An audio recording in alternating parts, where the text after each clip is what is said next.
We're live? All right. Hello, everyone. Welcome. So my name is Steve. I'm one of our pastors here. We're just about to get ready to get started, so go ahead and super excited that you're here. We're going to join in. We're going to go through step 4 together. We just want to welcome you all and get your stuff together, and we're about to get started in just a minute here.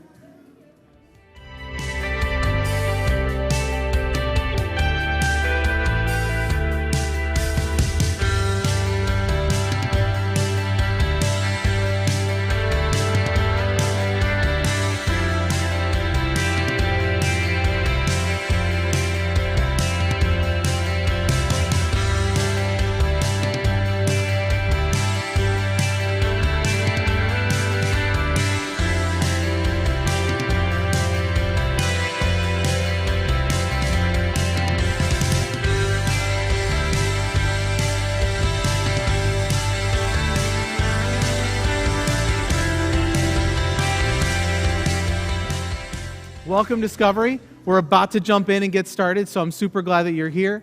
There's a few of us here in person. There's a bunch of us live online, and so whether you're joining us from the comfort of your home or you're physically here, we're just super excited.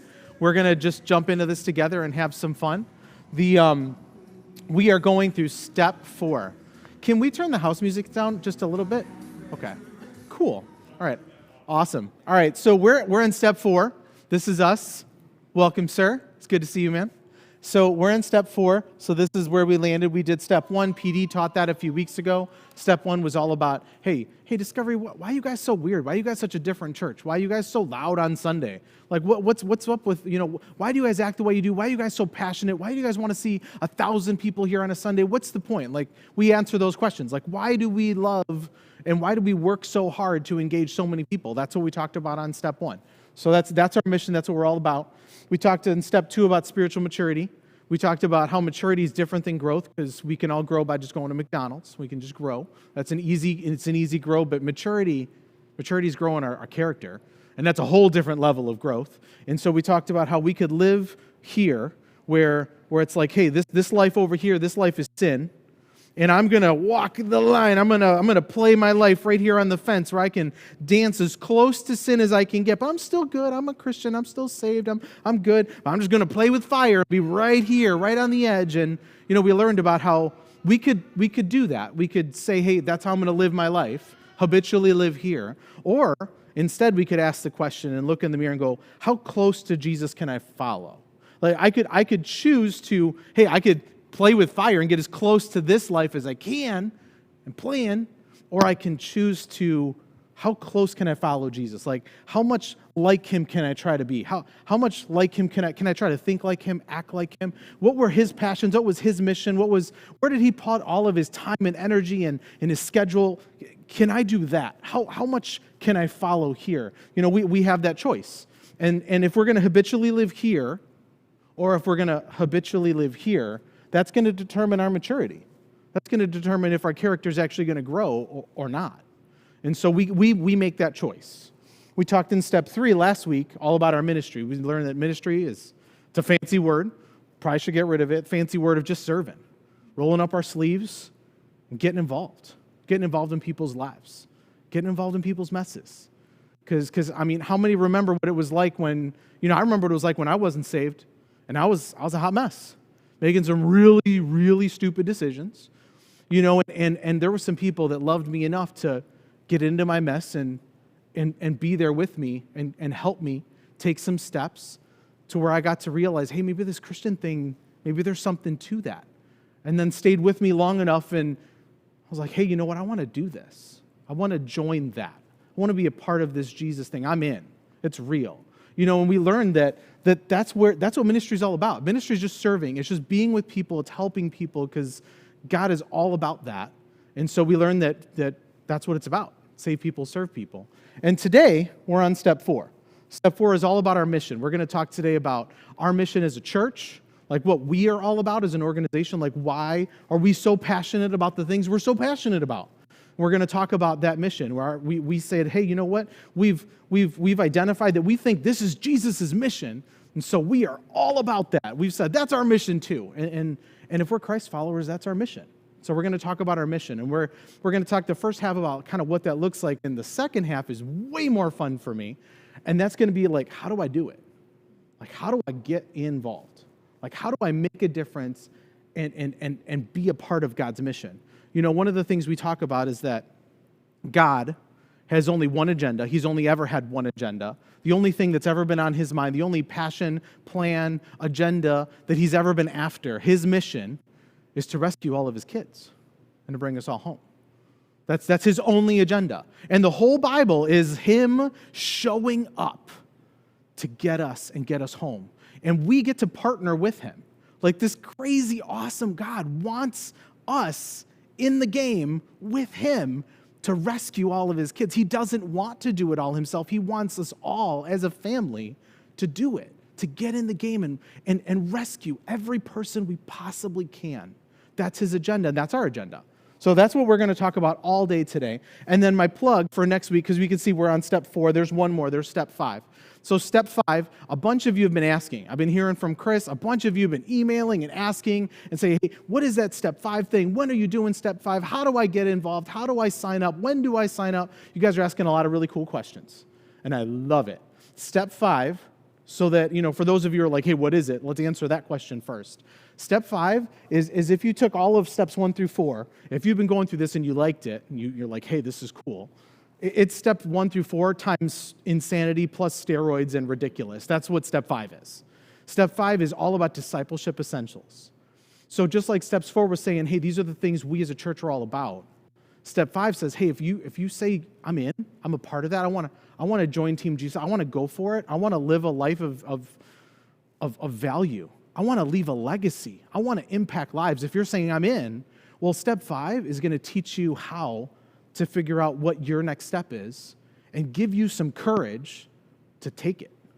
Because not all of us have the same next step. We all know that if we're breathing, God's got a plan for us, but your plan and my plan and we're all going to have a different next step right now. And step 5 is all about how do I get some discipleship essentials to always keep moving down the field? Like, how do I keep identifying where God is and where he has me and where is he moving me? We want to get trained up so that we can hear his voice and follow where he's going and be a part of that. And that's what all step 5 is, because the rest of our life, we're either going to be hearing that voice and obeying or lost, wandering aimlessly like crazy fools. And I know what both of those feel like. So, I wish that someone, when I got saved, had pulled me aside and, hey, Steve, sit down. close your mouth. You talk a lot. Close your mouth. I got some things I need to teach you because this is stuff you're going to deal with as a Christian. You're going to deal with this the rest of your life. And it's either going to bulldoze you over and knock you out because you were totally unprepared, or you're going to be ready for it because you were prepared and you were trained up, and you're going to not just survive crazy hard things in life, but you're going to thrive through them and grow and prosper and help others do the same. That's what step 5 is. So I couldn't possibly be more excited about it. It is my favorite thing we do. I love it. And so we're launching that. We're getting ready for that. So a little teaser is sign up. Email Chris, bother the heck out of her. She'll be thrilled about it. Let's get you. If you want to be a part of it, do it. Let us know. It's a deal. It's going to take a few weeks. It's longer. It's small groups. It's amazing. It's for real. So hit up Chris. Let her know you're interested. Go onto the app and put it on there that you're interested. If you're coming in on Sundays, you can grab the card and you can put on there that you want to do step 5. However you want to engage, we'll connect with you and we'll get you in. It's going to be super fun. So today, discover our mission. So we've got 5 core values. We've already covered 4 of them in the last 3 weeks. And so this one, our last core value, is found people, find people. We like simple things here. I don't know about you, but I like simple things. So I like things that are straightforward. I think that sometimes if we make things too complicated, they get confusing and they kind of just get lost and forgotten. And so I like simple, and this is pretty doggone simple. Found people, find people. If you found Jesus, if you found something of tremendous value, then you should point other people to it. Like if you find something that's got some value, you probably don't want to be a stingy fool and hog that all to yourself. You should share that. And that's what this whole thing is about, is that we're going to share. So that's our mission. Our mission is reaching people far from God and teaching them to follow Jesus step by step. We're a step-by-step kind of church. That's why we have steps 1 through 5. That's why we talk about steps every single Sunday. We believe that if you're breathing, you have a next step. If you're breathing, God is not done, and He has more for you. And there's people in this world that can only be blessed and have that light bulb aha moment because of you, because that's your job. You're going to be able to be in the right place at the right time to connect with someone and help them on their journey and their story with God. And we're all about just taking one more step. I'm not about being perfect, because I know when I habitually live here and play with fire, I already know what those decisions lead. Like I already know the years of what this life led for me. I already know what it was like when I just tried to just stay here. But what I also know is that when I want to just pursue Jesus and go for it, I see some things happen and I see Him identify with me. And it's not about being perfect, because I'd fail horrifically bad, but it is about just taking another step. And if I fall down and I get screwed up, it's getting up and getting going. Grabbing somebody else with me, and maybe the two of us can hold each other from falling down next time, and we can keep going forward together. But it's taking steps. That's our mission. So we have a really simple strategy. I told you, like simple, this is simple. Our strategy is invest and invite. We are not going to be that wacky, ridiculous fool on the street corner just screaming out our service times. Like if that's your way of evangelizing, you're gonna fail. It's not gonna work. Like us just screaming out our service time isn't gonna just make people bulldoze the door down and come in. We need to invest and invite. And so there's people in each one of our circles, in each one of our worlds that we're connected to, that we have invested in. And if we keep investing in the people that God has put in our world, those are the people we can invite. Because those are the people that are listening, that are connected, that have a relationship with us, and that's where we can make a difference and actually help them. So that's our strategy. We're about investing in people and inviting, unapologetically. So as owners, we're no longer doing church for ourselves. One of the things that we realize in our mission here, our mission is to have 1,000 people on a Sunday. It's our mission. Unapologetic. I mean, we have a bias. Our bias is we want more people. That's our bias. We're very upfront about our bias. That's what we want. We want to have more people here. Here's what I know. When I got saved, when God came in and just wrecked my world, I keep coming to church on Sunday, and I I listen to a ton of church services, and I'm connected with small groups and with a lot of believers, and I learn and I grow in all of these events. I do. With all these people, I grow. I mean, when I come in on a Sunday, I grow. When I watch on a Sunday, I grow.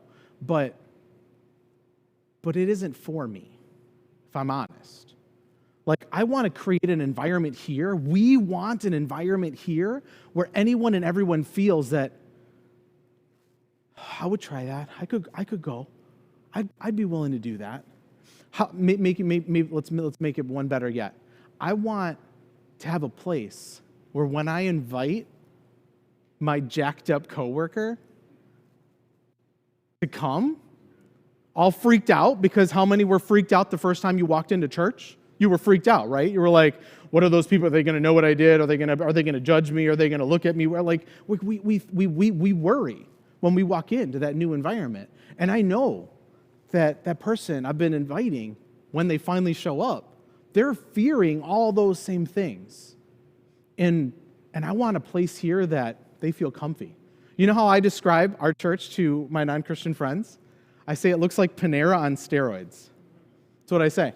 Because we're ridiculous here. We have tons of wood, and we have tons of stonework, and it just looks like that fireplace, old rustic Panera feel, times steroids, because we're a lot bigger than Panera. And then I tell them that we used to be a bar and a nightclub, and they're like, your church is a what?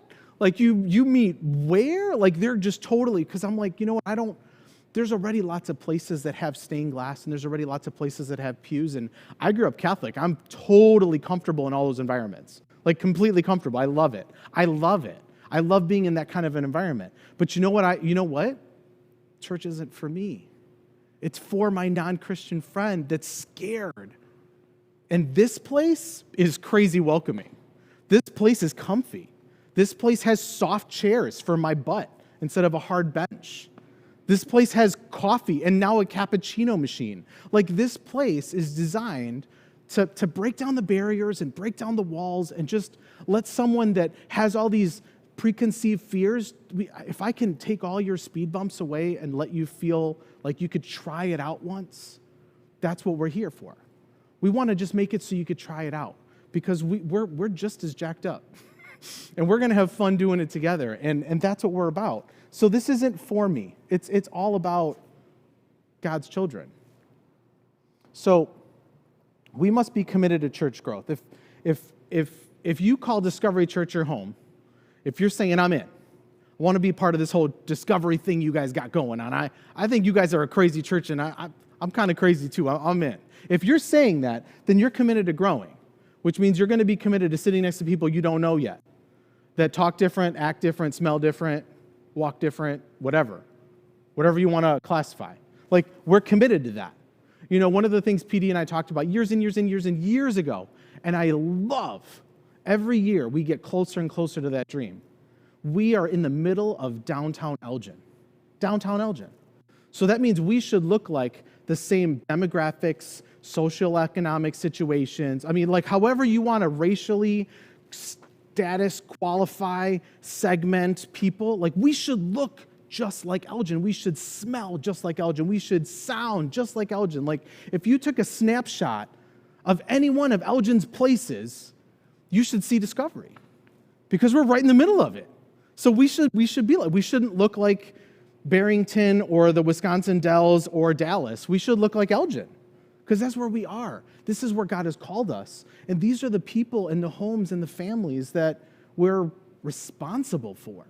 So this is who we're for. This is where we are. We're all about the numbers here. Unapologetic, unbiased. If you're offended, I'm sorry, I don't care. I'm all about the numbers here. And here's why. Because we know that every number has a name. And every name has a story. And every story matters to God, period. Because you know what? I was a number. I was. And people that love God saw past me and just some random person, and then got to know who I was as a person, and got into my mess and got into my world, and I'm only here because they stepped up. And every single one of the people that come into our doors, They're so much more than a number. They're a story. They're a family. They're a whole lineage, a legacy of people we don't know yet. And that's what we're here for. So yeah, we count. We do. We count. You know what else we count now that COVID and all its craziness has happened? We count how many states are showing up. How whacked out crazy is that? It's so cool. Like, we're counting because those are people and they matter. You know what? Countries, not just states, countries of people connecting and getting plugged in and finding out that God is still for them, even in this. So yeah, we count. We are all about numbers here because people matter. So to discover your mission in the world, you must first understand a few things. There's a few things that we do. We talked about this a little bit in last week, but I talked about, so God's one and only mission, his only agenda ever, has always been to bring all his kids home. If you look at Genesis 1 and 2, Genesis 1 and 2 is all about God creating this beautiful, wonderful place so that he could be with us. That's his goal. And that verbiage, that with us, we see throughout Scripture. I mean, that's a throughout, cover to cover.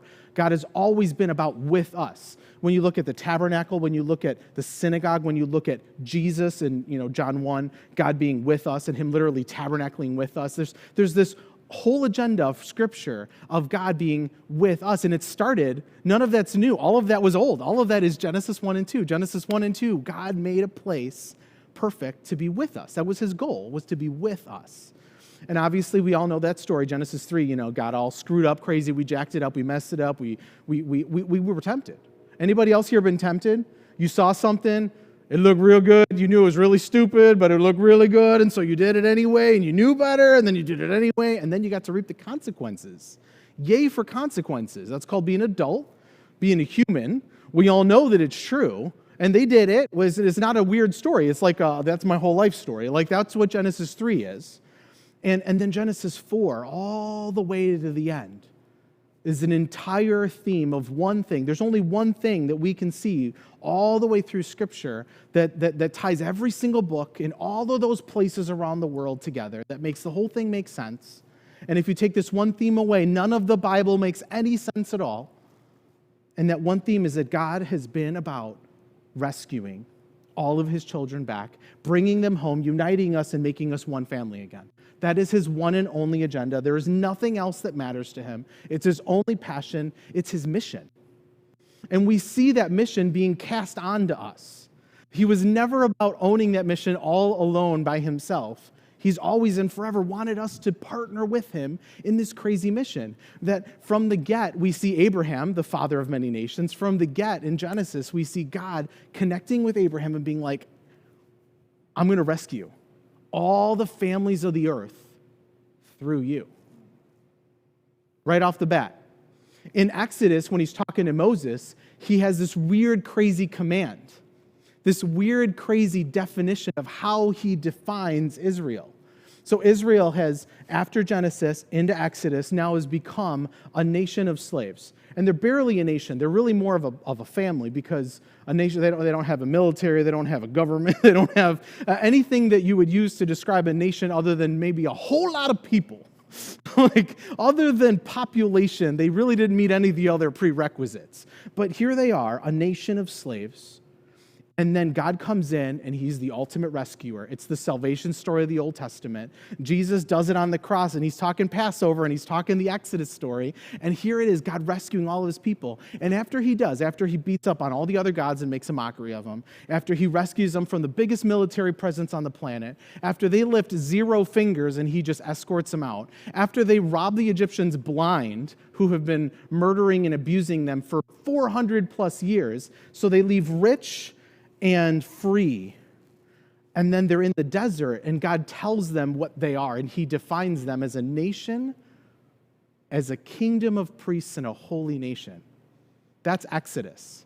God says, you're a kingdom of priests and a holy nation. My agenda, the way I'm defining you, the way I'm raising you up, my classification for you is a kingdom of priests and a holy nation. That's how he describes Israel.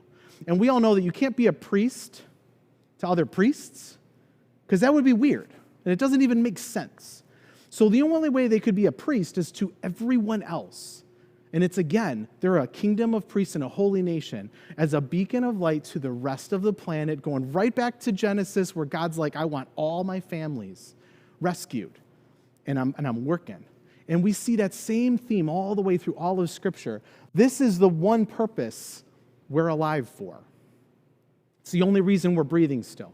He's tapping us in to get in the game and rescue all of his kids. So that was Jesus' mission. That was God's mission. When you see Jesus come onto the scene, what does he do? He does the same thing.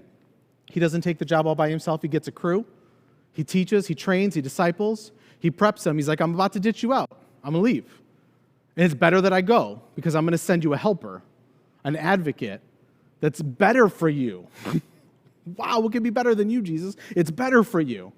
And then he gives us the Great Commission to go into all the world and make disciples of all nations, baptizing them in the name of the Father and the Son and the Holy Spirit. He's like, I got a plan and an agenda, and it isn't me. It's you joining me in this mission to rescue everyone. It's always been the same agenda. It's never changed. So here's his purpose in creating us. We're made to have a relationship. It's what we've been talking about. So I'm going to blast through a ton of fill-ins. So if you're trying to fill in, get ready to get a hand cramp because I'm going to be like moving and you're going to be like, oh, I can't remember. And you're going to have to like watch the video again and find it. And it's okay. I love you. I'm sorry, but we're going to roll. So we were made to have a relationship with God. That's the whole point. That's the agenda. That's why we live.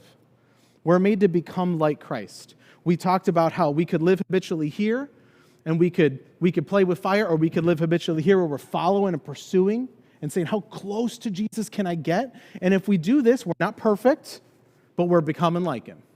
We're trying to think more like him. We're trying to be more like him. We're trying to change our agenda and our calendar to be more like we're trying to become more and more like him. It's the purpose. So we're made to serve God's purpose. That's the reason we were made. That's why we're still here. Because he wanted us home, and he didn't bring us home yet so we could get everybody else and get them home too. So we're here to serve his purpose. This one's fun. We were made to last forever. There's this tree in the Garden of Eden of life. And it's only shown in Scripture one more time in Revelation at the end with the new heavens and the new earth. And what we have is this tree of life where God is with us in perfect harmony with us, and everything's perfect, and it's designed to be like that forever. And then again, we screw it up. We already read chapter 3. And so what does he do? First thing, before he addresses the problem, he takes the tree of life away. First thing he does. He's like, I do not want my kids to live apart from me forever. So I got to take this tree away. I'm not going to let them have access to it so that they can't live away from me forever. So I'm going to take it away long enough to help them understand we are going to fix this. We're going to get united again, and then they can have the tree again. And then it shows up at the end of Revelation so that we can be with him forever. Because this little eternity we have of, 5 years, 5 months, 50 years, 100 years, 150 years, however long we are going to breathe on this planet is this limited scope compared to everything that he's planned and purposed us for. And that's forever. So this life's a preparation. And I want to add to this, we're going to do a new slide. It's not just a preparation for this eternity that we're going to walk into and live in forever. I want to leave a legacy. I want a lot of people to show up. I don't want to just show up. I want to show up with a crew. I want to ball my face off when I see all these people I don't even know because I stepped out and was courage, and I didn't want to be a wuss, and I wasn't scared, and I just wanted to live out loud and be real. And this life isn't just a preparation for eternity. I mean, I'm not just trying to prepare so that I get there. I'm trying to make room because I want to get as many people there as I possibly can. So we already know that our brokenness is what jacked up the relationship. And God's solution was to bring us back to himself. We already talked about that. Remember, I'm blitzing through here, guys. For the Son of Man came to save us because we were lost. I'm blasting through. If I want to be like Jesus, my life mission must include his life's mission. I'm going to say something that's wildly offensive, and I'm totally okay with it. So, if you're not serious about this mission to get more people into heaven, I would question whether or not you're saved. Because that's what Jesus was all about, and it's the one thing God was all about, and it's the only thing that unites the entire Bible together of all the authors and all the countries and all the times it was. The only thing that makes it all make sense was getting people into heaven and getting as many people home and rescued and saved as possible. And if you don't buy into that with everything you got, we need to do some mirror checks, because that's what he's all about. It's the only thing he's all about. And so that's what our church is all about. Unapologetic. We have a bias, we have a stigma, we have an agenda, and this is it. We are all about getting people into heaven. That's what we're all about. So number 2, next one, because Jesus expects me to continue his mission, there is an expectation, a command, a plan, a purpose. I'm not supposed to just sit on my hands. So it's clearly a responsibility. I'm just blasting through, guys. Sorry, I love you. I'm just blasting. Sharing the good news is a privilege. So I'm gonna share a craziness a little bit, real quick. So I'm a father of 3. If you guys have watched or been a part of Steps 1 through 3, you've heard this. I'm a father of 3. I got 3 crazy, ridiculous, amazing children. They're monkeys, they're nuts, they're a blast. I mean, they keep me moving, because you can't slow down when you got 3 kids. I mean, you at the end of the day, you pass out, but that whole first part is it's not quiet in my home, ever. And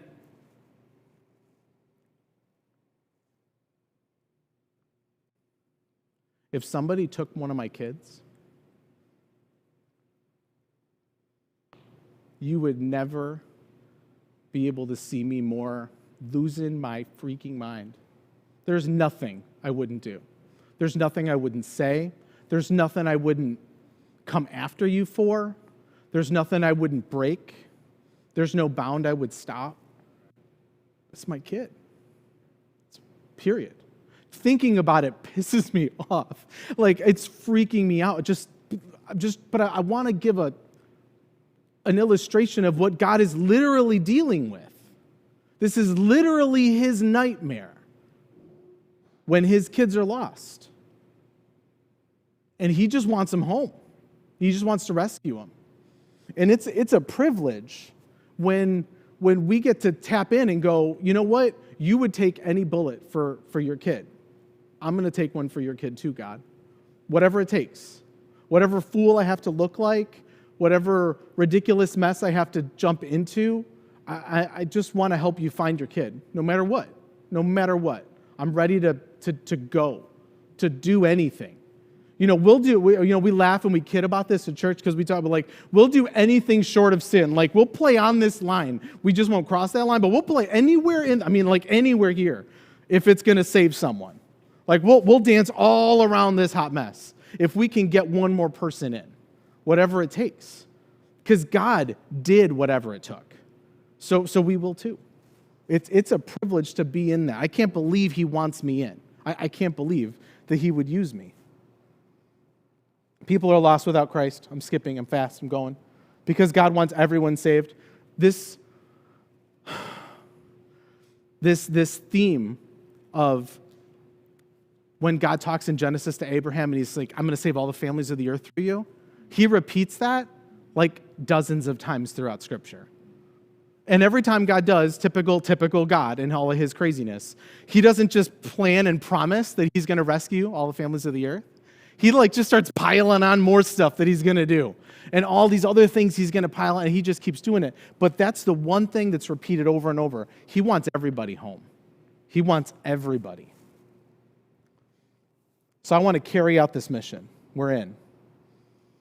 So we're going to talk a couple more pieces, and then we're going to get into my favorite part, the fun part. So this part is God became human so I could relate to him.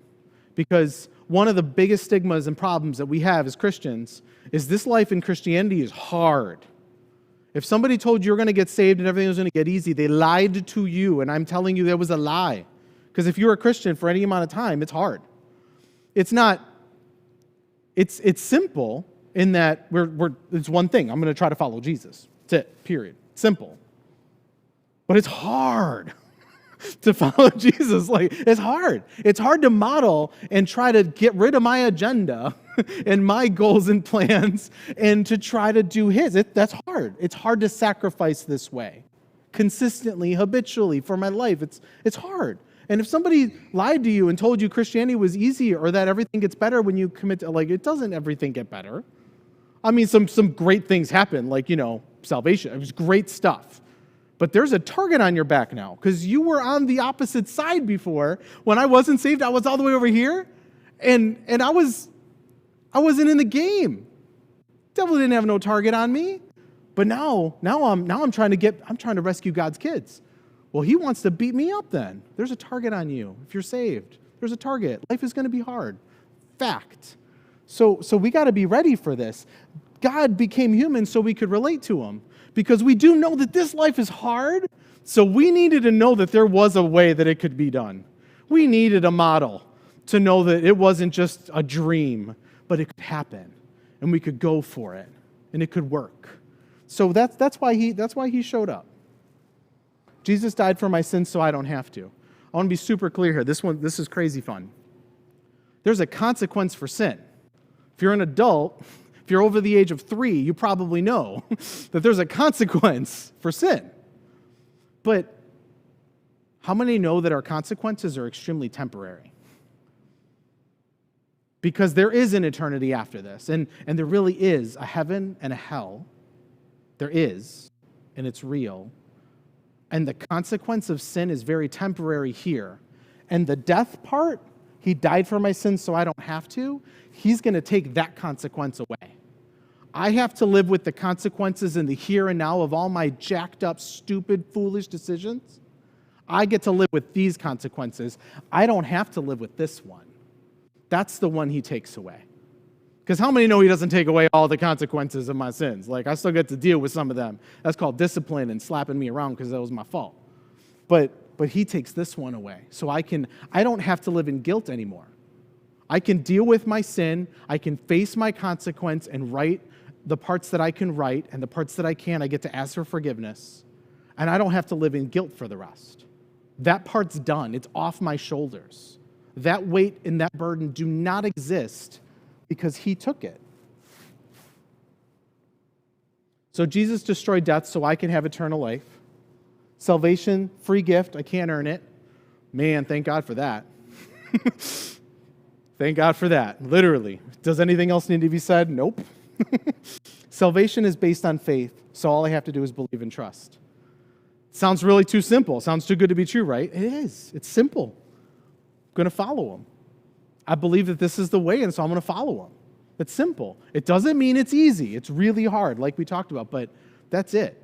Life ain't perfect. It's not. Christians aren't perfect. Man, that's for sure. We believe and we trust, and we keep moving. And we fall, and then we pick ourselves up, and we get picked up by our accountability people, and we keep going. Okay, we're done with this part, and we're on to my favorite part. Okay, I was trying to blast through, guys. So that was everything we talked about, why it's clearly God's mission, an agenda and bias and stigma, everything, to get his people home, to get his kids home, to unite his family. That's what everything we've done is about. Now we're going to talk about, all right, so if you're sitting there, if you've made it through steps 1 through 3 and you came tonight, you probably already are like, yeah, Steve, I agree. I believe we should try to get more people into heaven. That's a good plan. We should do that. Well, the rest of tonight is how do we do it? How do we become effective in helping people cross the line and making people get them to the, all right, I'm going to make a decision. Here's the line. This is my old self. I'm going to step over the line. How do we get people to this spot and help them so they can step across the line? Because we know we can't push them over. Man, we tried. I tried pushing all 3 of my kids over, but for some reason, they have to decide for themselves. I can't make them believe in Jesus. But man, I can put all kinds of stuff in their way to get them to see it. I can do everything in my power to help them, to coach them, to show them, to model. And then at some point, it's all on them. They got to make the call. And your friends and your family and your coworkers and your boss and all the HR inappropriatenesses of trying to have a conversation with somebody in this world, you're going to have to find a way to get them here and help them here. And that's what we're going to talk about now. This is my favorite part. So you got to become aware. Remember we talked about numbers? We all care about numbers because what? Every number has a name. And every name has a story, and every story matters to God. So because of that, you got to be aware of all the numbers, the people in your world that don't know Jesus. And I'm going to tell you, this is weird. I agree. It works. You need to not just make a list in your head, but on paper. Here's why. Does the paper save them? Of course not. It has nothing to do with that. It has everything to do with you and your mind. You need to put pen to paper and write down the people that are in your world, in your circle, in your sphere of influence that you know that don't know God, that you want to get here up to this line and then help them get here. You need to write it down. You need to put pen to paper. You need to get their names there. Because if you do, they're going to keep coming into your head. They're going to keep becoming part of your agenda. They're going to keep being part of your thoughts. If you're thinking about them, then you're going to, what a concept, you're going to pray for them more often because you're thinking about them. There is a strategy here. Remember we said unbiased, unapologetic. Our strategy is to invest in people and invite them. Our strategy is found people, go and find people, and they bring them. Like, this is our plan. We want you to write them down because you love them. And then you're going to be praying for these guys. And you're going to get into their world. You're going to be praying for things. Here's what you're going to pray for. You're going to say, God, give me an opportunity to talk to them about whatever it is that you need me to talk to them about. Tell me what you need me to say. Help me to figure out what to do, what to say, when to. Help me to be ready and not be a coward when that moment comes and shows up. And I got to actually show up and be there. But God, give me an opportunity. Give me an opportunity to get in front of these people because I know that they're your babies and you love them and you want them rescued. And I would love to be the hand to help them. So God, give me an opportunity, whatever it takes. And here's what I know. God is so crazy awesome that he will answer that prayer. He will. He most definitely will. He's going to do it in a horrible timing for your normal agenda, but he will absolutely do it. And when we pray for what God is at his heart and at his passion, then he jumps right in on those. Because we're uniting with what he's already doing. He's already working on that person on your list before they were ever on your list. He was already doing something. He was probably trying to push you to put him on your list so that you would get in the game because he's already been there and he's already working there and he wants you to join him. So get him on your list and start praying for him and pray for him all the time. What happens when you start making a list and you start praying is God shows up and does give you those opportunities. He does.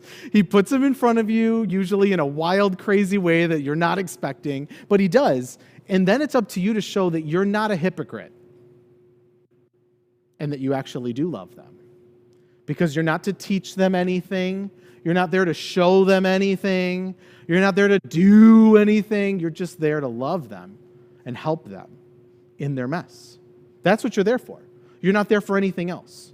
You're there to be there for them and help them through. Because they got hurts, they got needs, they got issues, they got stuff. How many know we all did? How many all know we still all do? And we need somebody to identify and go there with us and just be there with us through it. So that's what we're there. You got to show you care. They have to know that you're sincere. And until they know it, you'll never get them there. You'll never be able to make that introduction. The best introduction of the ages, being able to introduce this lost kid to their daddy. You're never going to get to make that intro unless you actually care about that beautiful little baby. You're never going to. You got to love them. You got to be ready. We talked about you're never going to be ready. Be ready to not be ready is basically the idea. Because the moment when it happens and it's you're busy, you have stuff to do, you're late, the kids are screaming, and something is going to go wrong, probably all of the above. And you've got to just say, you know what? I'm going to be ready. So you got to be ready. You got to be ready. Here's a couple of things we're going to talk about. So like first one, you got to identify. Here's something that's a painful pet peeve. You got to identify. You got to be real. And people need to know that you're a Christian. If they don't know, I mean, I would argue, if nobody knows, if you're really following Jesus, habitually living here, and saying, I'm going for it, I'm trying, and you're literally habitually living here, and nobody knows you're a Christian, I'm going to be like, that doesn't even make sense. Because of course they know. If you're living here, then somebody knows. And you gotta be real. And the other thing we know is that, hey, you know what? As soon as your coworkers figure out that you're a Christian, you're one of those people, oh man, are they watching you? Like you are on stage all of a sudden. They're recognizing every joke you make, every joke you laugh at. If you are truly the same person on Monday that you are on Sunday, I mean, like they're noticing. They are, And so it's like we have to be real and authentic and just own who we are. I'm a jacked up crazy fool, and I'm just trying to keep going forward. I'm just constantly trying to get better. That's what I am. I'm not perfect. I am super not perfect. I'm just trying to get better. And so we just got to identify who we are and what we're doing. We got to share a story when it actually comes up. Here's the fun part. If you're praying for an opportunity, it'll come up. Don't force it. If you force it, it just sounds real awkward and hypocritical and just awful. So don't force it. If you're praying for that opportunity, it will show up. It will. And just be ready to step into it when that opportunity jumps up. So step one, you're going to reveal it. So we're going to talk about testimony a little bit. Testimony is a fun word. Let's be real. Outside of church, we don't ever talk about testimony unless we're talking about a court. That's it. If you're in court and you're giving a testimony, you're giving a statement to what you know to be true. Period, right? Like that's what a testimony is. You're stating what you know to be true. You're giving your testimony. You're stating the facts as you know it. Your perspective on what you've seen or heard or done. You're giving your testimony. You're stating what you know to be true. So here's what I know about your testimony as a Christian. If you're going to state what you know to be true, then you're just stating what God has done in your life. That's your testimony. You're stating what has God done. I want to talk about extending a little bit. So we're going to talk a little bit here about identify your world. The next slide is going to hold all this together, but I'm going to read this passage first, and that's going to be fun. So Jesus said, you will be my witnesses in Jerusalem, in all Judea and Samaria, and in every part of the world. This is a direct quote out of Jeremiah.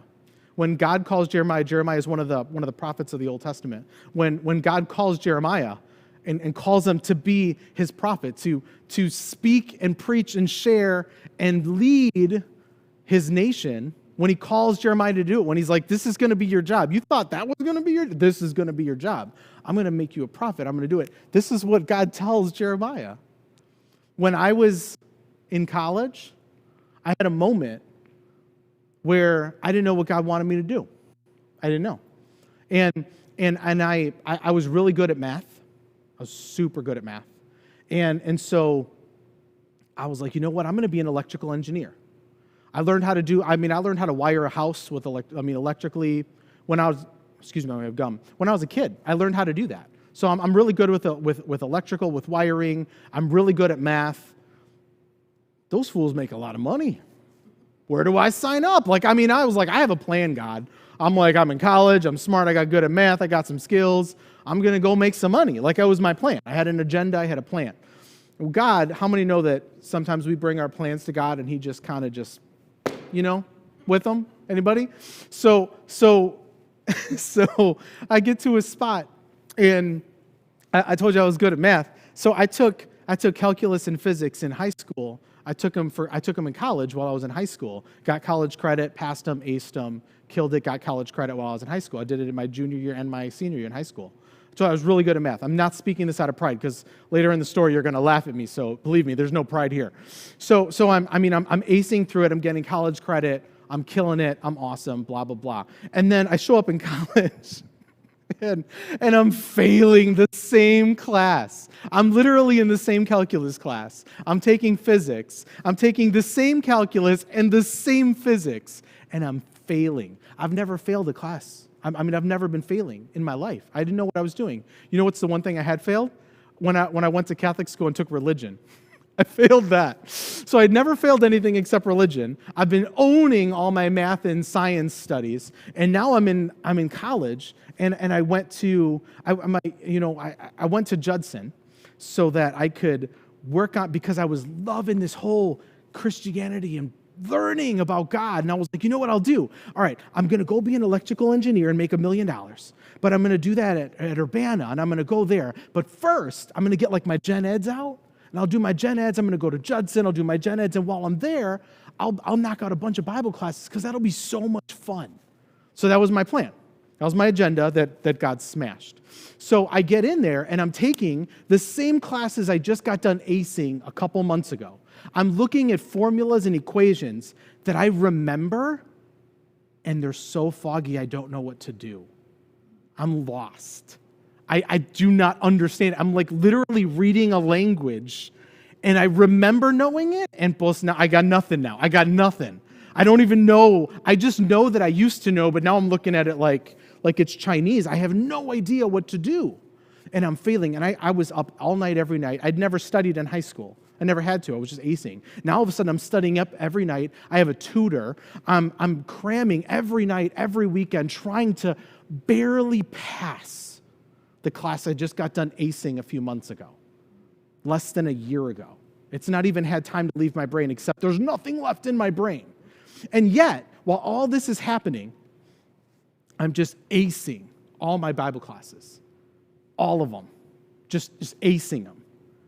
And God is doing this crazy flip in me, and I didn't know what to do, because I was like, God, couple things, you're jacking up my plan here. Like, my plan was to go be, making millions of dollars using my math skills, and now I have no math skills. I don't know where they went, but they're gone. And now what do I do?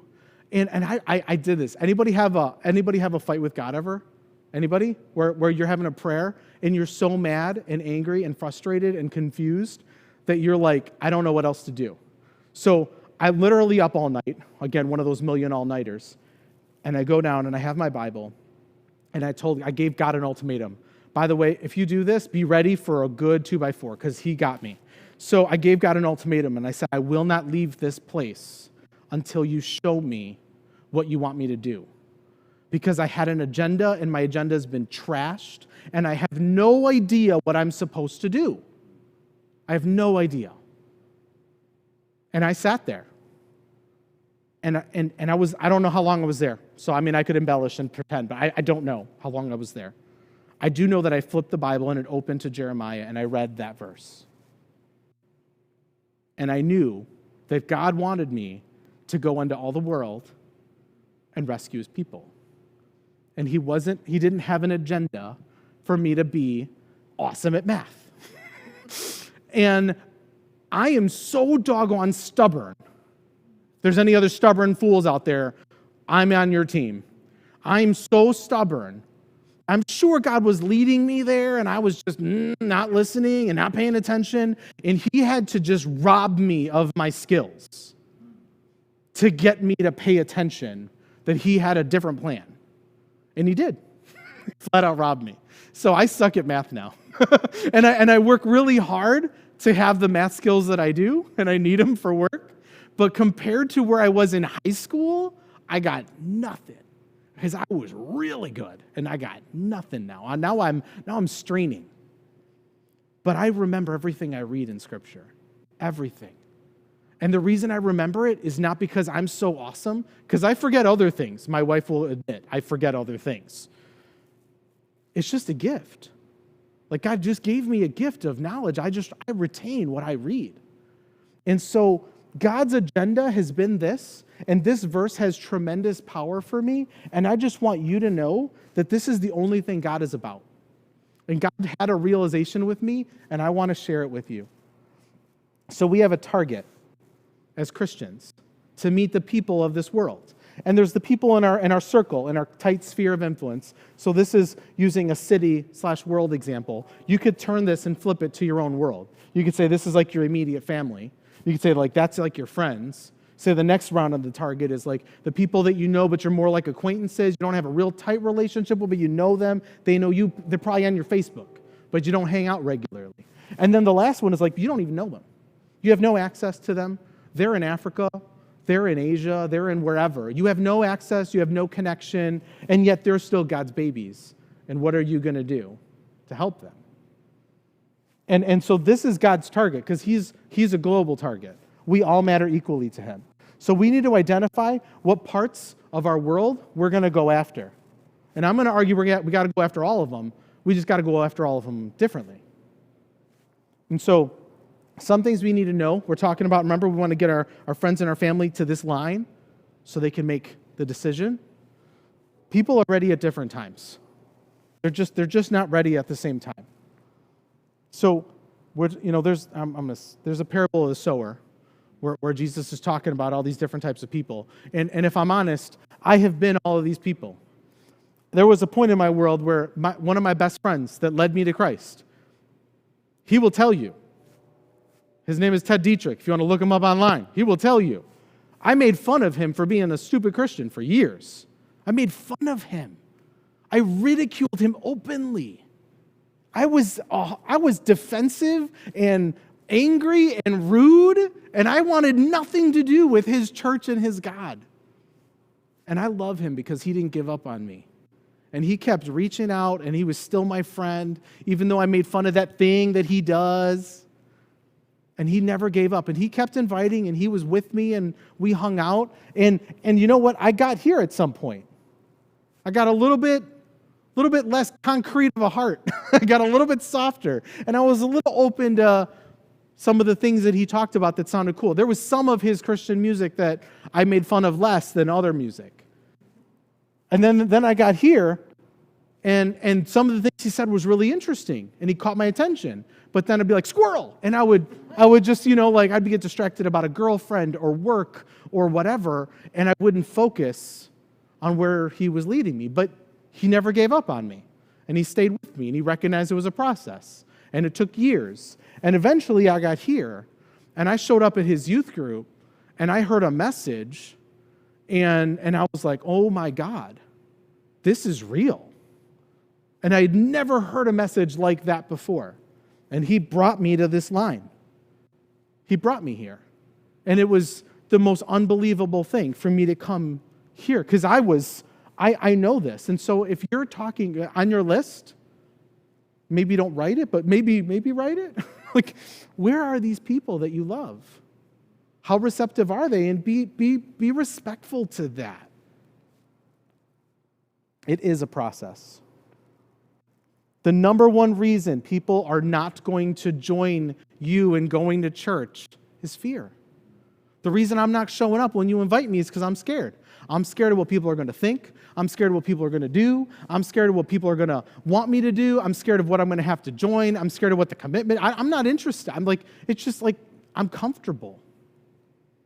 So I don't want that. I'm scared of all these things. So when you ask, here's what you ask. Hey, I'd love to share my story with you. Can you give me 5 minutes? I'd love to just share with you kind of my journey, what I've been on, what I've been going through, where I've been at, why I'm here. I would love to I see so many similarities in what you're going through, what you've been telling me, where kind of I was, and I would love, can I have 5 minutes to share a little bit of my story? It's hard to say, no, I don't want to listen to your story to someone that knows you and cares about you. They'll give you 5 minutes to hear your story. Don't give them 50 minutes. You will bore them to pieces. But if you ask them to give them a story, they'll listen. They'll listen for 5. When you communicate your story, when you tell your story, You got to tell them two things. These are the two things that are going to take that fear away, because that's the number one thing that's jacking them up, making them not sure if they want to do this thing. They need to know why you're a Christian and how you got there. They need to know why did you want to come to this line, and how did you actually walk across it? How did that happen? What did you do? What did you pray? Who were you with? How did that work? What did you do? How did that happen? They need you to spell it out. They need to know what it looked like. So I got a couple of pet peeves and some fun ones here. So you got to recognize that your story is valuable. When you have the moment to tell your story and to share it, you got to check the fact that other people have really cool stories and there's these crazy things that God did and I'm just like, No, it's nonsense. It drives me bonkers when people belittle their story. God rescued you. That is tremendously valuable. If God rescued you, take pride in that. That's awesome. God showed up. We are not that cool. We're not the hero of our story. God is. There's tremendous value in every one of our stories.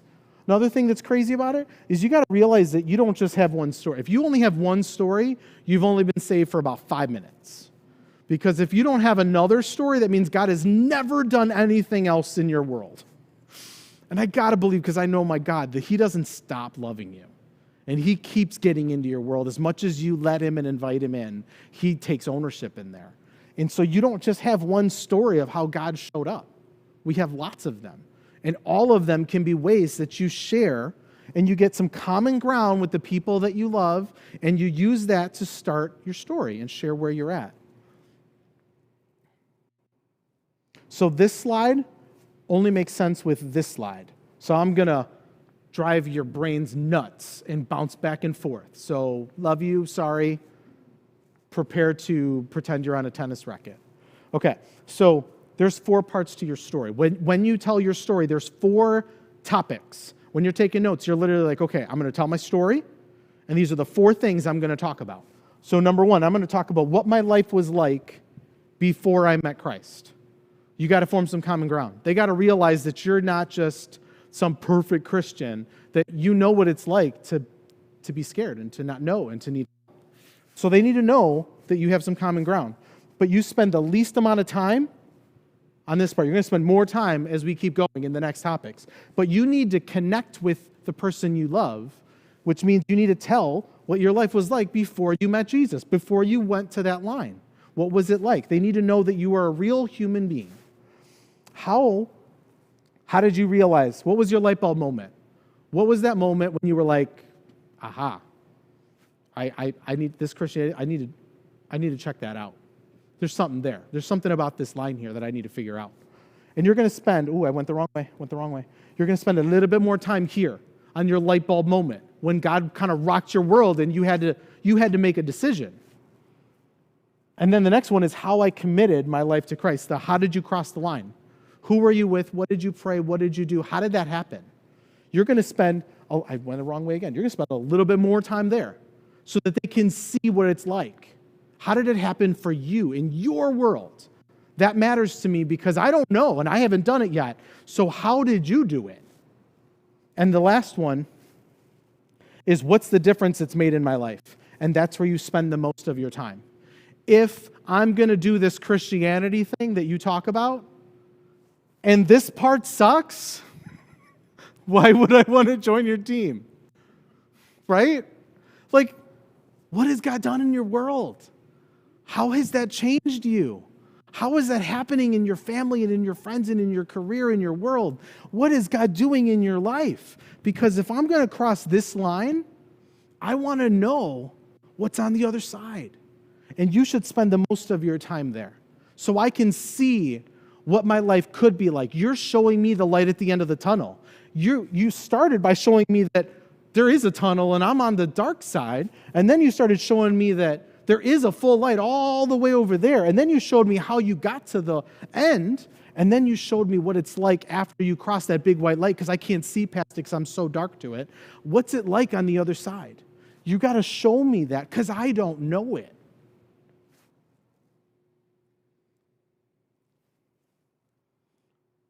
I'm going to skip that. I'm going to skip that too. All right. So our mission. we're shifting. If we're going to do this mission, if we're going to reach 1,000 people and get them connected, if we're going to do that, we got to shift our thinking from being self-centered to God-centered. We need to stop being self-centered and God-centered. We need to stop thinking about what we're comfortable with and what service music style we like, and what do our non-believing friends want, and how do we engage them so that they can feel connected. We got to be God-centered. We got to shift our thinking from immediate to eternal values. We got to shift. We got to just change our thinking. And we got to shift our thinking from comfort to sacrifice. This Christian life thing is sacrifice. It is not comfy. If it's comfy, I'm going to be like, are you sure you're doing it right? Because it's not comfy. It's not. It's challenging and it's exceptionally rewarding, but it isn't comfy. It is full of sacrifice. Skipping that. So the best investment that you're ever going to do is getting people in heaven. And it's all about this. It's, are you willing to be used? Are you willing to get in the game? How much are you willing to do it? Because if you are, then you're going to make a tremendous impact and it's going to be fun. The whole point of this is the legacy. What impact can we do? How many lives can we help? How many people can we share? And the scariest question of all time, will anyone be in heaven because of me? How many people are going to be there? Am I going to be the guy in the parable that brought like 3 or 5 or 10 or 100-fold? Like, who am I going to reach? How much of an impact am I going to leave? How many lives are going to be changed? And we get to control that. That's something in our world. We can say, how much am I going to go for it? Am I just going to surrender and be available and let God be God? How much am I willing to just be vulnerable and step out in faith and just trust that He's going to show up? Because the more we do that, the more lives happen. And the more we try to work under our own power and think we got it all, nothing happens. But if we just step up and make lists and get connected and pray and ask for opportunities and have the courage to show up for those opportunities, lives get changed. And then people are willing for your ask. They're willing to hear your 5-minute story. What is your story? And then you can bring them to that decision and you can help introduce them to their dad that misses them and wants them home. And it's the number one and only thing that matters. So that's the end of step 4. That is our mission. That is what we are all about unapologetically. At the very back of your packets online, it'll be one of the attachments you have. I think it's a separate attachment. For those of you guys here, it's literally all the way at the back. It's the Do It Now form. You can put on there that, yeah, boom, that's the one. So you can fill that out, please, if you can. That would be great. Those of you online, email those over to Chris, and then she'll get those set up. You can put on there that you want to do step 5. If you're like, hey, steps 1 through 4, they were cool, but I'm ready to get amped up. I'm ready to do something big. I'm ready to really connect and find out, how can I get closer to God? Like, what do I do? How do I do it? If you're asking any of those questions, you need to jump in on step 5. It's going to be a blast. We're going to tally up everyone, and we're going to figure out how to get everybody in on that. So go ahead and put those in. This is our last week. Next week is Thanksgiving. I hope you guys have a wonderful Thanksgiving.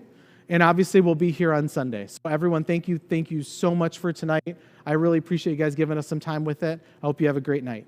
God bless.